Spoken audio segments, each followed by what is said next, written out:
எம்.என். கண் மருத்துவமனை, AVS dental care, Janaki Natarajan கண் பார்வை ஆராய்ச்சி மற்றும் மறுவாழ்வு அறக்கட்டளை, மாவட்ட கண் பார்வை இழப்பு தடுப்பு சங்கம், பிரிக்ஸ் ப்ராப்பர்ட்டிஸ் மற்றும் ரூபா குரூப் ஆப் கம்பெனிஸ் இணைந்து நடத்தும் இலவச கண் பரிசோதனை அறுவை சிகிச்சை பரிசோதனை மருத்துவ முகாம் இன்று இனிதே நடைபெறுகிறது.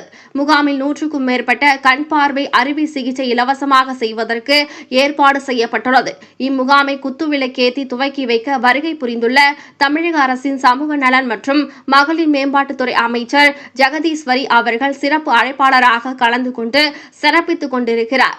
அமைச்சரை பற்றி சொல்ல வேண்டுமானால், அவர் நடுத்தர குடும்பத்தில் பிறந்து நடுத்தர மக்களோடு பழகி நடுத்தர மக்களின் உணர்வுகளை நன்கு புரிந்தவர்.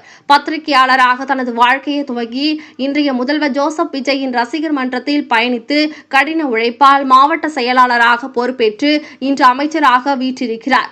இந்த மாபெரும் கண் சிகிச்சை பல் பரிசோதனை முகாம் முன்னின்று நடத்தி கொண்டிருக்கும் பிரிக்ஸ் என்டர்பிரைசஸ் உரிமையாளர் ஹரிகிருஷ்ணன், ரூபா குரூப் ஆப் கம்பெனிஸ் உரிமையாளர் கோபிநாத் ஆகிய இருவரும் இணைந்து சமூக அக்கறையோடு இம்முகாமை நடத்தி வருகின்றனர். 2010 மார்க்கெட்டிங் எக்ஸிகியூட்டிவாக தன் வாழ்க்கை பயணத்தை துவங்கிய பிரிக்ஸ் ப்ராப்பர்ட்டிஸ் உரிமையாளர் ஹரிகிருஷ்ணன் நடுத்தரத்திற்கும் கீழ் அளவில் இருந்த சாதாரண குடும்பத்தில் பிறந்து 2017ஆம் ஆண்டு சமூகத்தின் மீது கொண்ட பற்றால் ரூபா குரூப் ஆப் கம்பெனிஸ் உரிமையாளரும் பிரிக்ஸ் ப்ராப்பர்ட்டிஸ் உரிமையாளர் ஹரிகிருஷ்ணன் நல்ல நண்பர்களாக இணைந்து சமூக பணியாற்ற துவங்கினர். 2017ஆம் ஆண்டு 800 சதுர அடியில் தனது கட்டுமான பணியை தொடங்கி 2019 முதல் 26 வரை 46 வீடுகளை கட்டி கொடுத்து வாடிக்கையாளர்களை கவர்ந்தவர் ஹரிகிருஷ்ணன்.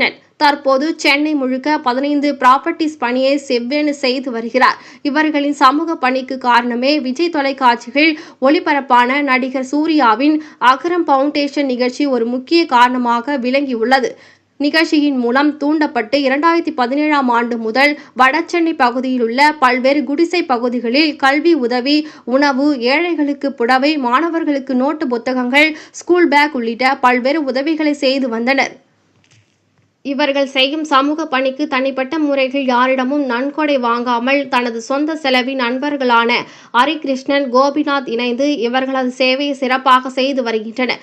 இவர்களது சிறந்த சமூக சேவையை பார்த்து இவர்களது நண்பர்கள் பலரும் இவர்களைப் போலவே சமூக சேவையில் ஈடுபட்டு வருவது இவர்களது சேவைக்கு கிடைத்த வெற்றி என்றே சொல்லலாம்.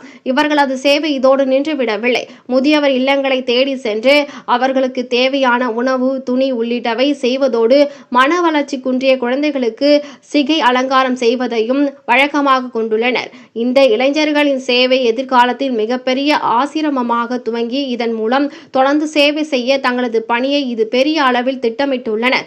தொழில், குடும்பம் என்று இல்லாமல் சமூகத்தின் மீது அக்கறை கொண்டுள்ள இந்த இளைஞர்கள் இதை தொடர்ந்து விரைவில் சென்னையில் மகளிர் மற்றும் குழந்தைகள் பாதுகாப்பு குறித்து மிகப்பெரிய அளவில் மாரத்தான் ஓட்ட பந்தயத்தை நடத்துவதற்கும் திட்டமிட்டிருப்பது பாராட்டப்பட வேண்டிய ஒன்று.